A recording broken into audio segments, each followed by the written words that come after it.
La grandeza del hombre está en ser un puente y no una meta. Lo que en el hombre se puede amar es que es un tránsito y un ocaso. Friedrich Nietzsche. Así habló Zaratustra. Prólogo.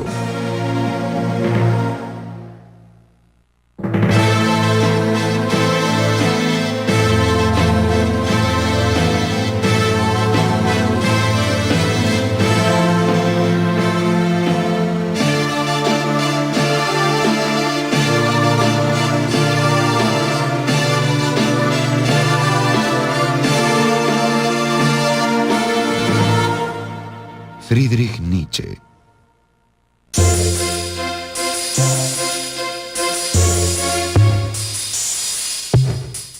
Friedrich Wilhelm Nietzsche nació el 15 de octubre de 1844 en Röcken, Sajonia, entonces parte del Imperio Prusiano, actualmente territorio alemán.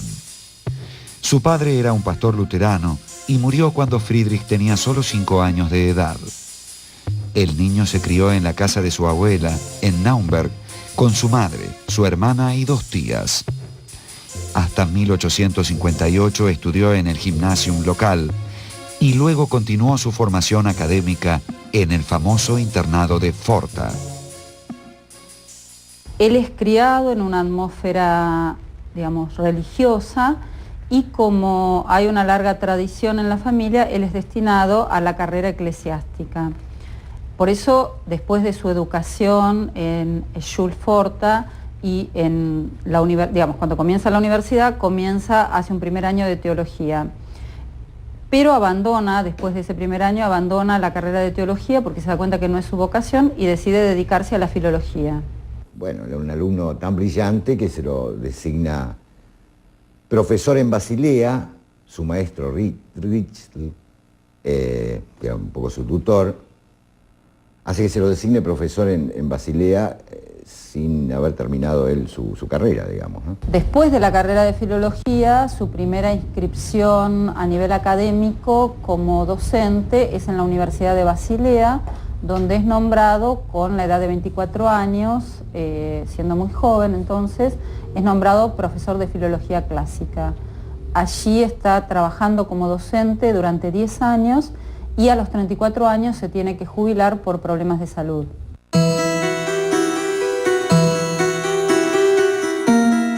En 1864, Nietzsche profundizó sus estudios en la Universidad de Berlín y luego en la de Leipzig. Conoció allí la obra de Schopenhauer, que lo fascinó. El primer texto que Nietzsche lee a nivel filosófico y que lo impacta muy profundamente es el libro El mundo como voluntad y como representación de Schopenhauer, que lo encuentra en una librería de viejo, siendo estudiante en Leipzig, y le produce un fuerte impacto en el sentido en que él considera que sería deseable llevar una vida tal como la que propone Schopenhauer en ese libro.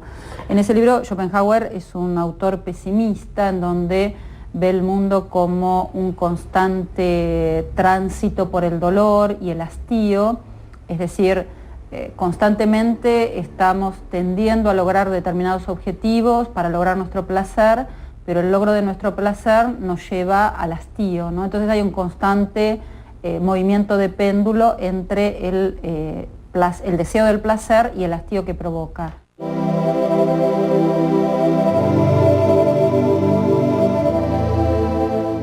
En 1869, Nietzsche fue nombrado profesor de filología clásica en la Universidad de Basilea. Al estallar la guerra franco-prusiana, dejó su cátedra para incorporarse como enfermero al ejército alemán, pero problemas de salud lo obligaron a regresar a sus tareas académicas.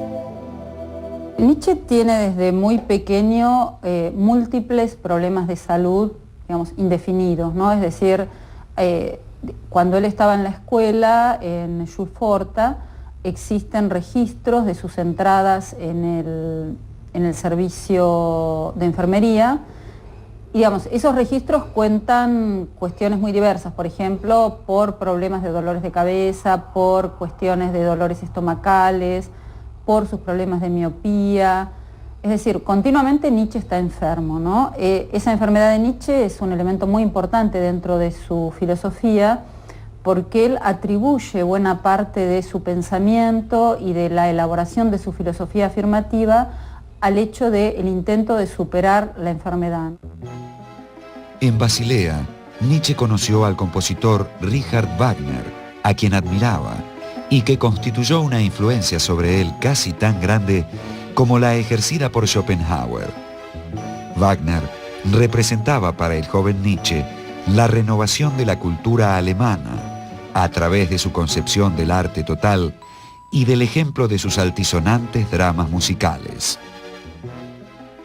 Este drama musical wagneriano lo que tiene de interesante es que liga dos elementos fundamentales que considera Nietzsche, que son necesarios para crear una cultura auténtica, porque no olvidemos que aquí el problema es el problema de la cultura, y que son la música y el mito. Imbuido de las concepciones wagnerianas de la cultura y de los horizontes de la filosofía schopenhaueriana, Nietzsche escribió su primer libro, El origen de la tragedia en el espíritu de la música, que apareció en 1872. Inició así lo que se ha llamado la primera etapa de su pensamiento.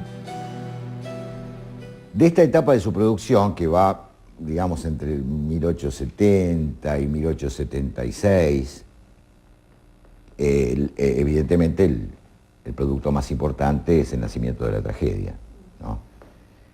Ese primer gran libro que lo desacredita para siempre con los filólogos, porque lo presentó como un libro vinculado, digamos, con la ciencia filológica, y que en realidad desde ese punto de vista no es algo demasiado defendible, más con los criterios estrictísimos que tenía la filosofía en esos tiempos, ¿no? Con fuerte influencia romántica, lo que enfoca él allí es un tema que también ha sido muy caro para los románticos, que es la crítica de la cultura. La obra posterior de Nietzsche puede ser leída, digamos, en una clave interpretativa de rechazo a esta obra. ¿Por qué? Porque toda la obra posterior de Nietzsche, él va a rechazar la metafísica dualista que había sostenido en El nacimiento de la tragedia y los ideales wagnerianos, ¿no? Entonces, en ese sentido, muchas veces se lee como única obra, como obra más importante de Nietzsche, El nacimiento de la tragedia, y sin embargo es la obra que Nietzsche ha rechazado como parte de su pasado y como parte de un pasado que tiene que ser rechazado, básicamente porque ahí él es un metafísico, ¿no? Yo creo que hay una intuición básica siempre en Nietzsche, que es lo real como horror, ¿no? Lo real como horror.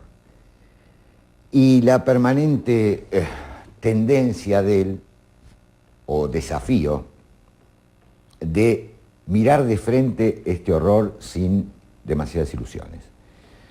Aunque finalmente haya que rescatar todo el mundo de la apariencia y de la ilusión para poder sobrellevar ese horror, digamos, ¿no?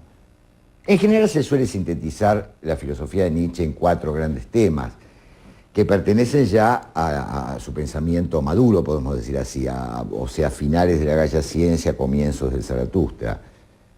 Esos 4 grandes temas son el superhombre, la muerte de Dios, el superhombre, la voluntad de poder y el eterno retorno.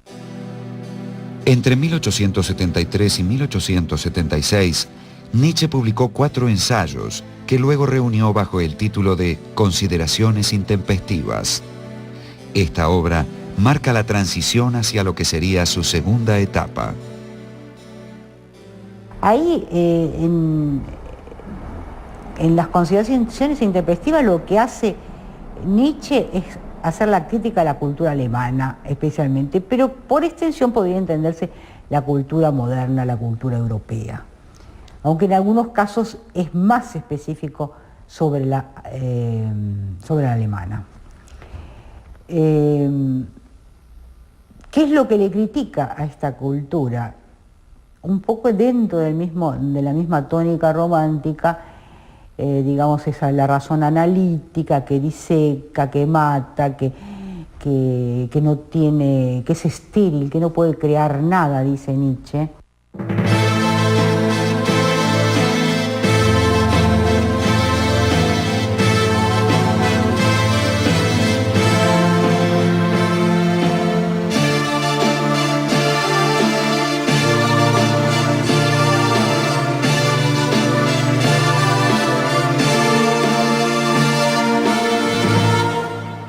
Friedrich Nietzsche.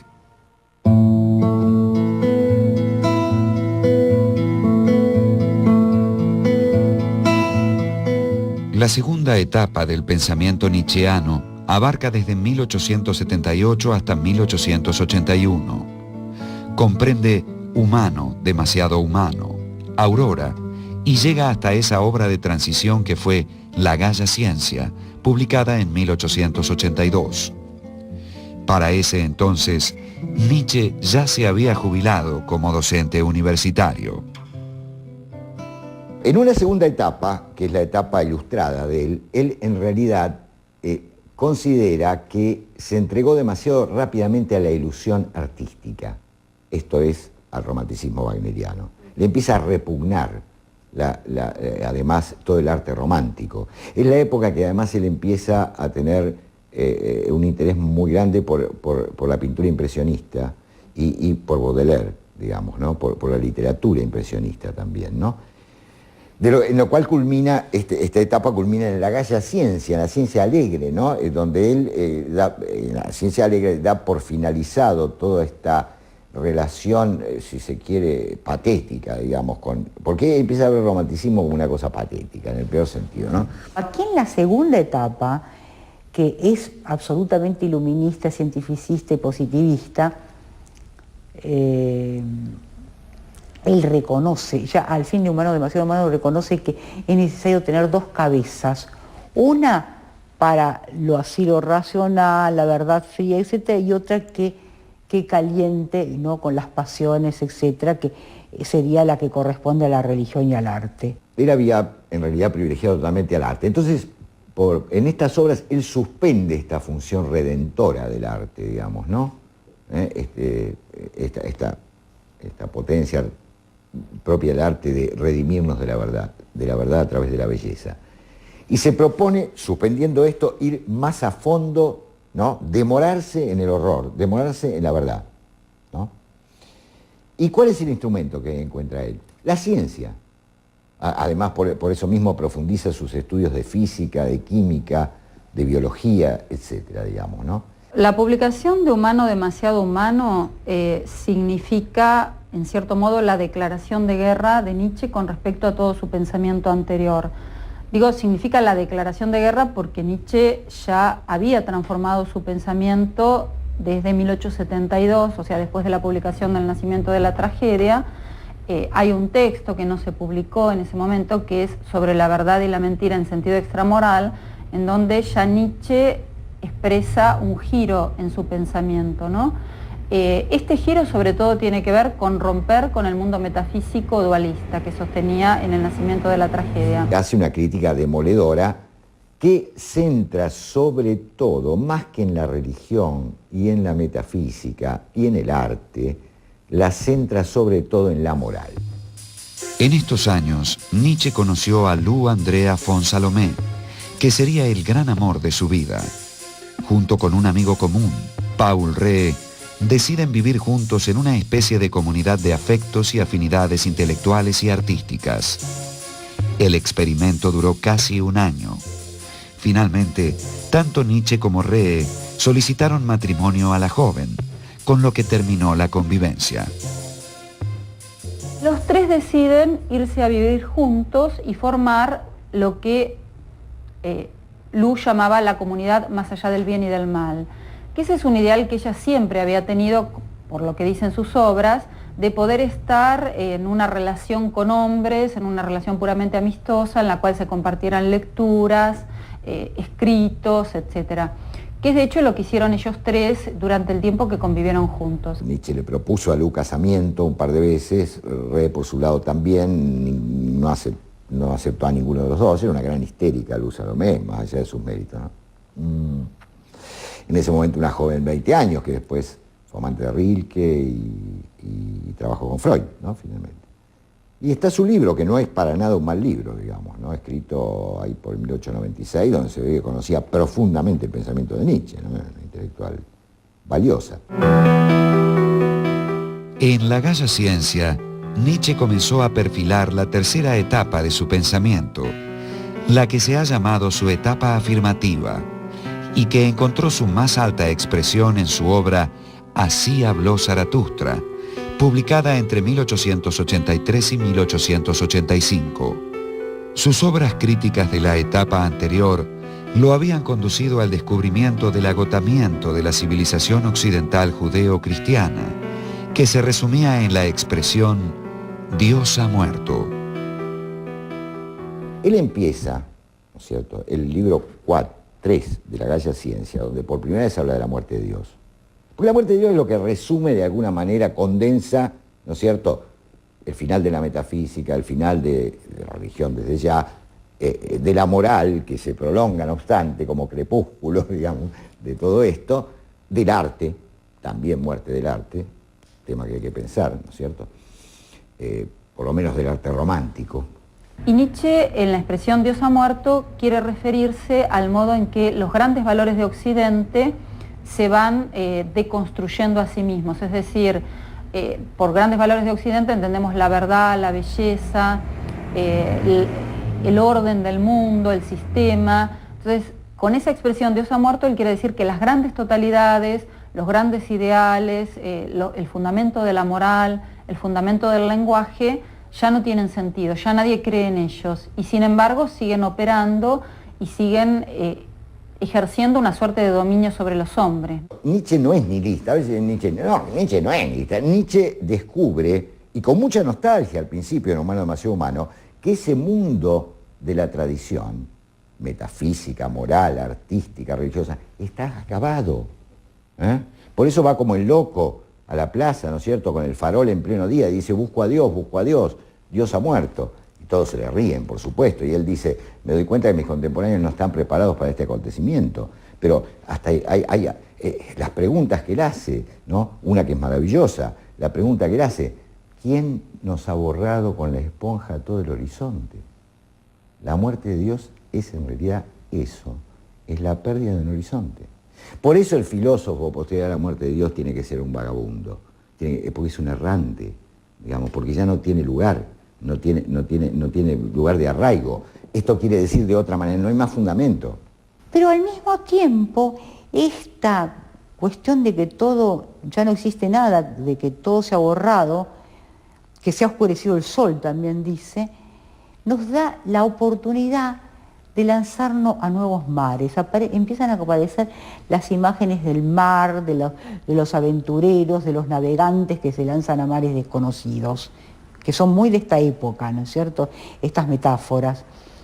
Es decir, es lanzarse hacia los desconocidos. Por eso llega la jovialidad, porque muerto Dios es la posibilidad de crear en extenso, ¿no es cierto?, sin límites, ¿no? Nosotros nos transformamos en creadores, nosotros nos lanzamos a territorios desconocidos.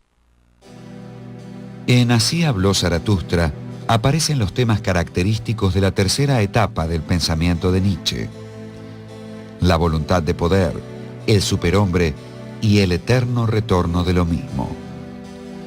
Al hablar de voluntad de poder, Nietzsche señala que no debe pensársela como un trasmundo, al estilo de la voluntad de Schopenhauer, sino de una multiplicidad de puntuaciones dinámicas que constituyen todo. Representa el enigma de las pulsiones y expresa una afirmación radical de la vida. La misma afirmación de la vida, pese a todo, que aparece en la figura del superhombre y en la doctrina del eterno retorno. El superhombre no es un ideal, ¿no? No es un ideal, obviamente. No es una utopía, concepto caro al progresismo. No, porque tener utopías es renunciar a los proyectos, digamos, ¿no? En realidad.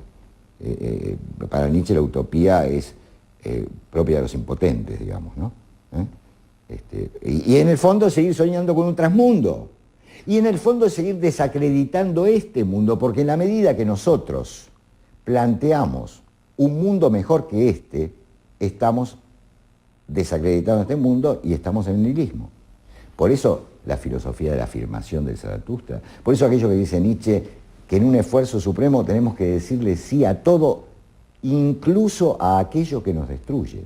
La filosofía de Nietzsche es una filosofía de afirmación de la vida, una filosofía de afirmación de la existencia en todos sus aspectos, ¿no? Es decir, en todos sus aspectos significa lo que podríamos llamar una consideración trágica de la existencia, es decir, ya no podemos retornar a un momento originario, no podemos volver a encontrar un origen verdadero que explique el sentido de todo lo que hacemos, y un poco la tarea del hombre es vivir en medio de esa escisión, en medio de esa ruptura, pero haciendo ese gesto afirmativo. Si ante cada acción yo me planteo si yo estaría dispuesto a hacer eso infinitas veces, probablemente muchas cosas que hago no las hiciera, y muchas que no hago las hiciera, digamos. Si yo estuviera condenado a una inmanencia absoluta, digamos, ¿no? A tener que vivir infinitas veces, hacer infinitas veces lo mismo, digamos, ¿no? Entonces, eso puede servir como un imperativo categórico. ¿Qué planteaba Kant? Obra de tal manera que la máxima de tu voluntad pueda convertirse en ley universal de la naturaleza. Bueno, parodiando, Nietzsche le gusta la parodia, parodiando, digamos, el imperativo kantiano, obra de tal manera como si lo que realizas u omites lo tuvieras que hacer infinitas veces. La cuarta etapa del pensamiento de Nietzsche vuelve al planteo crítico. Comprende Más allá del bien y del mal, de 1886, La genealogía de la moral, de 1887, y El anticristo, El crepúsculo de los ídolos, El caso Wagner y su autobiografía Ecce Homo, escritos todos en 1888. A veces, pues, más allá del bien y del mal, hay tratamientos mucho más rigurosos de algunos temas anteriores, que estaban más lanzados así. La genealogía de la moral es un tratado cerrado, en el cual también hay todo una elaboración quizás hasta más perfecta de ideas que ya estaban antes. Pero no hay algo nuevo, no hay algo que se agregue.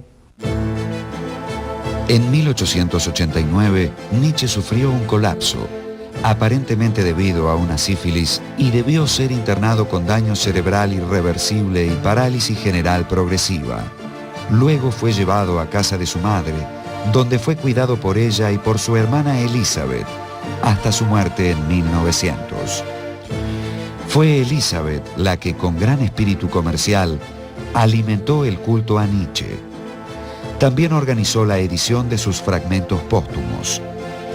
Lamentablemente, censuró o adulteró algunos textos de acuerdo con su propio criterio. Recién hacia 1960 comenzó a publicarse la edición crítica de la obra nietzscheana. Nietzsche ha tenido, sin embargo, gran influencia en la filosofía alemana y francesa del siglo XX.